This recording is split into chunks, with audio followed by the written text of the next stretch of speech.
চলে গেলাম তোমাদের একগুচ্ছ অভিযোগ নিয়ে বর্ধমান বিশ্ববিদ্যালয়ের অন্তর্গত the controller of the examination. হ্যাঁ, তোমাদের একগুচ্ছ অভিযোগ, তোমরা বিভিন্ন প্রশ্ন আমাকে করছো, কিন্তু সেই প্রশ্নের উত্তর যথাযথভাবে তোমাদের সামনে তুলে ধরতে পারছি না। ফোনের মাধ্যমে যোগাযোগ করার পরবর্তীকালেও বিভিন্নভাবে দেখা যাচ্ছে যে খবরটা আমি পাচ্ছি সেই খবরটা অনেক ক্ষেত্রে আংশিকভাবে সত্য পরিণত হচ্ছে। তাই মনে করলাম তোমাদের সঠিক উত্তর দিতে গেলে আমার যাওয়া দরকার কন্ট্রোলারের কাছে। তো অবশ্যই চলে গেলাম বর্ধমান বিশ্ববিদ্যালয়ের অন্তর্গত বোর্ড অফ এক্সামিনেশন, যারা ঠিক করে, যারা নির্ধারণ করে তোমাদের এক্সাম কখন হবে, যারা নির্ধারণ করে তোমাদের অ্যাডমিট কার্ড কবে দেওয়া হবে, যারা নির্ধারণ করে তোমাদের রেজাল্ট কবে পাবলিশ করা হবে, তাদের কাছে গেলাম, জেনে নিলাম তোমাদের কাছে পাওয়া একগুচ্ছ প্রশ্ন। কি প্রশ্নগুলো ছিল বলতো? তোমরা আমাকে প্রত্যেকেই প্রায় প্রশ্ন করেছিলে যে স্যার প্রথম সেমিস্টার এক্সাম 18/3/2025-এ হচ্ছে তো স্যার। দ্বিতীয় প্রশ্ন ছিল তোমাদের প্রথম সেমিস্টার ফর্ম ফিল আপ সম্পূর্ণ হয়ে যাচ্ছে, কিন্তু এখনো যারা তৃতীয় সেমিস্টারে পড়াশোনা করছে, যারা প্রথম সেমিস্টারে এক্সাম দিয়েছে কিন্তু হাতে রেজাল্ট তারা পায়নি, তারা কি করবে স্যার? তাদের জন্য কিছু বলুন। 3 নম্বর প্রশ্ন ছিল তোমাদের, আমরা প্রথম সেমিস্টার এক্সাম অনেক দিন হয়ে গেল দিয়েছি কিন্তু রেজাল্ট এখনো পাইনি স্যার, রেজাল্ট কবে পাবো? এই গুরুত্বপূর্ণ বিষয়গুলো নিয়ে আজকে আমি গেছিলাম তোমাদের বর্ধমান বিশ্ববিদ্যালয়ের অন্তর্গত দ্য কন্ট্রোলার অফ দ্য এক্সামিনারের কাছে, জেনে নিলাম তার কাছ থেকে তোমাদের জন্য এই গুরুত্বপূর্ণ 3টে প্রশ্নের উত্তর। তোমাদের কথা মতো আমি কন্ট্রোলার যিনি ছিলেন তাকে জিজ্ঞাসা করলাম যে স্যার 18/3/2025 বলা হচ্ছে বর্ধমান বিশ্ববিদ্যালয়ে প্রথম সেমিস্টার এক্সাম হচ্ছে, স্যার 18/3/2025-এ এক্সাম হবে তো? তো তিনি আমাকে সরাসরি উত্তর দিলেন। কি উত্তর দিলেন? 18/3/2025 টেন্টেটিভ এক্সাম ডেট দেওয়া হয়েছে বর্ধমান বিশ্ববিদ্যালয়ের প্রথম সেমিস্টার এক্সামের। তাই বলবো এই এক্সামের যে ডেট দেওয়া হয়েছে সেই ডেটটাকে ফাইনালি আপনারা ধরুন। মনে করুন যে 18 মার্চ কিন্তু আপনাদের এক্সাম হচ্ছে, তবে অনেক ক্ষেত্রে দেখা যেতে পারে এই 2 দিন 3 দিন 4 দিন কিন্তু ডেট পেচ হতে পারে। তার জন্য আপনাদের চিন্তা করতে হবে না, আপনারা মনে রাখবেন 18 মার্চ আমাদের এক্সাম হচ্ছে, সেই ভাবনা নিয়ে আপনারা সামনের দিকে এগিয়ে যান। তার কারণ হিসেবে তিনি আমাকে জানালেন, যখন আমি দ্বিতীয় প্রশ্নটা, হ্যাঁ দ্বিতীয় প্রশ্ন তোমাদের দেওয়া দ্বিতীয় প্রশ্নটা করলাম যে স্যার প্রথম সেমিস্টার ফর্ম ফিল আপ বিভিন্ন কলেজে তো শেষ হয়ে যাচ্ছে, কিছু কিছু কলেজে এখনো ফর্ম ফিল আপ বাকি রয়েছে, কিন্তু বেশিরভাগ কলেজে ফর্ম ফিল আপ সম্পন্ন হয়ে যাচ্ছে। তাহলে স্যার যারা এর আগে প্রথম সেমিস্টার এক্সাম দিয়েছে, যারা স্যার এখনো পর্যন্ত রেজাল্ট পায়নি, তারা কি করবে?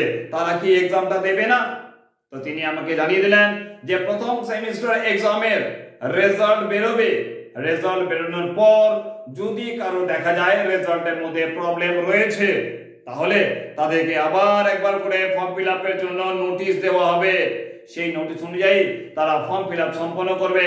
তাদের ফর্ম ফিল আপ সম্পন্ন করার পরবর্তীকালে তারা আবার প্রথম সেমিস্টারের জন্য প্রিপারেশন নেবে, তারা প্রথম সেমিস্টার এক্সাম দেবে যাদের যে সাবজেক্টের মধ্যে রেজাল্টের প্রবলেম এসেছে বলে মনে হবে। তখন স্বাভাবিকভাবে আবার প্রশ্ন চলে আসে যে স্যার তারা যদি প্রথম সেমিস্টার এক্সাম দেয়, আমাদের সঙ্গে যারা মনে করছে 18/3/2025-এ প্রথম সেমিস্টার এক্সাম দিচ্ছে, তাদের সঙ্গে যারা থার্ড সেমিস্টারে পড়ছে তারা যদি প্রথম সেমিস্টারে এক্সাম দেয়, তাহলে প্রথম সেমিস্টারের রেজাল্টটা কবে পাবে? হ্যাঁ, এই প্রশ্নটাই আমি করলাম কন্ট্রোলার মহাশয়কে যে স্যার প্রথম সেমিস্টারের রেজাল্ট কবে বেরোবে? প্লিজ একটু অনুগ্রহ করে বলুন, কারণ আমার এক স্টুডেন্ট, হ্যাঁ নিজস্ব স্টুডেন্ট নয়, এই ইউটিউবের মাধ্যমে পাওয়া এক স্টুডেন্ট আমাকে জানিয়েছিল যে স্যার আমার ভেলোরে যেতে হবে, শারীরিক সমস্যা রয়েছে তাই আমাকে ভেলোরে যেতে হবে। যে স্যার আমি কবে টিকিট করব? কারণ আমার প্রথম সেমিস্টার যে এক্সাম রয়েছে সেই এক্সাম নিয়ে সমস্যা রয়েছে, আমি যদি ভেলোরে যাওয়ার টিকিট ফাইনাল করে ফেলি তাহলে আমার প্রথম সেমিস্টার এক্সামটা দেওয়া হবে না।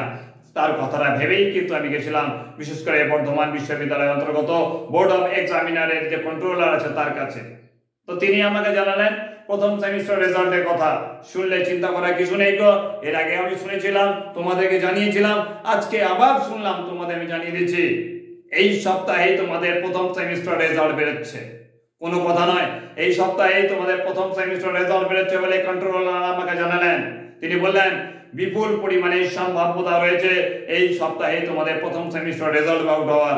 এই সপ্তাহে প্রথম সেমিস্টার রেজাল্ট আউট হয়ে যাওয়ার পরবর্তীকালে যদি কারো রেজাল্টের মধ্যে কোনো সমস্যা থাকে তাহলে ইউনিভার্সিটি নতুন করে নোটিশ দেবে, সেই নোটিশ অনুযায়ী তারা নতুন করে ফর্ম ফিল আপ করবে অ্যাজ এ ব্যাক ক্যান্ডিডেট। যাদের রেজাল্ট খারাপ হবে তারা অ্যাজ এ ব্যাক ক্যান্ডিডেট নতুন করে ফর্ম ফিল আপ করবে। ফর্ম ফিল আপ করার পরবর্তীকালে তাদের সঙ্গে এই 18 মার্চ যাদের ফ্রেশার যারা রয়েছে তাদের যে এক্সাম হওয়ার কথা ছিল তাদের সঙ্গে একসঙ্গে তারা এক্সাম দেবে।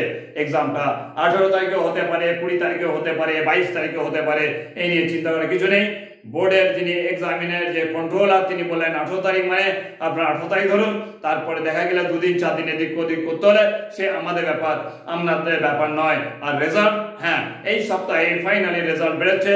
রেজাল্ট বেরোনোর বিপুল পরিমাণে সম্ভাবনা রয়েছে। এত পরিশ্রম করে তোমাদের জন্য এই গুরুত্বপূর্ণ খবরটা আমি বর্ধমান গিয়ে অনেকক্ষণ ধরে অপেক্ষা করা পাওয়ার কন্ট্রোলারের সঙ্গে যিনি তত্ত্বাবধানে রয়েছেন তার সঙ্গে দেখা করে তোমাদের জন্য এই গুরুত্বপূর্ণ খবরটা নিয়ে এলাম। তার জন্য একটি লাইক করবে না? একটি লাইক এবং তোমার বন্ধুদের এই গুরুত্বপূর্ণ ভিডিওটা বেশি বেশি করে শেয়ার করো। কেন বলো তো? উপোস করা পরবর্তীকালে এত বকে চলেছি তোমাদের জন্য।